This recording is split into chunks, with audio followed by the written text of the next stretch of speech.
You got 70% of Africa's population that's actually dependent on agriculture as a source of livelihood. So obviously, if you're going to increase the level of wealth in Africa, we must change everything about that sector. And so my message is basically that agriculture is going to be Africa's biggest wealth creating sector.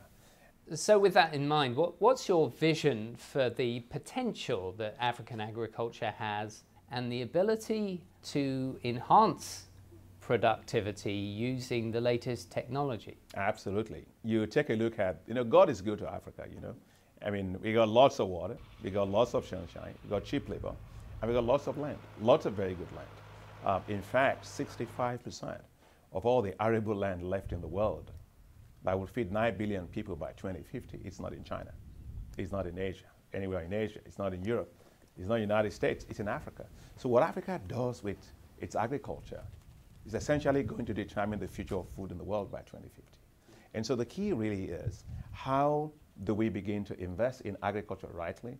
How do we raise agricultural productivity? How do we get younger people into agriculture to change this labor composition of the agricultural sector?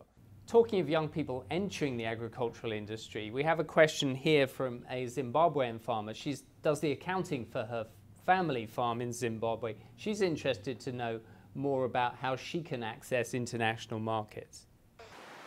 Mr. Adesina, my question for you is simple. Africa is ready and willing to partake in international markets. What are you doing to include policies that are inclusive for Africa and creating open access to international markets with particular emphasis to the US market? No, first and foremost, I'm delighted that she is in agriculture and that she is in agriculture as a business, which is very good. And she's a young lady, which means that, as a young person, she's really getting into agriculture as a business. But having said that, I will encourage her not just to think about external markets alone. When you think of markets, think local and regional markets. Let me tell you a reason why. The size of the food and agricultural market in Africa by 2030 is going to be worth a whopping $1 trillion US.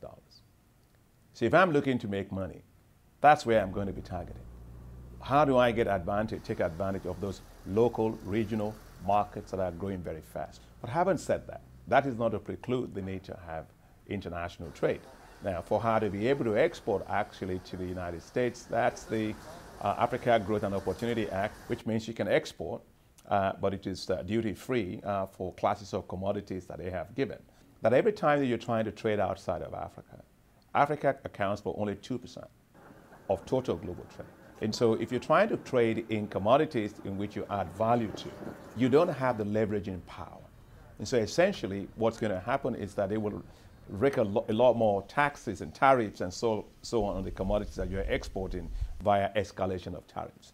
And so what I want to say to her is that if she wants to keep exporting, I hope you are exporting value-added products, because for me, the secret of the riches of countries or nations is very clear. The richest nations in the world add value to everything that they produce. But the poorest nations in the world, they don't add value to everything. So I want Africa to add value to all the things that it produces, whether it's mineral, oil, gas, agricultural produce, be at the top of it.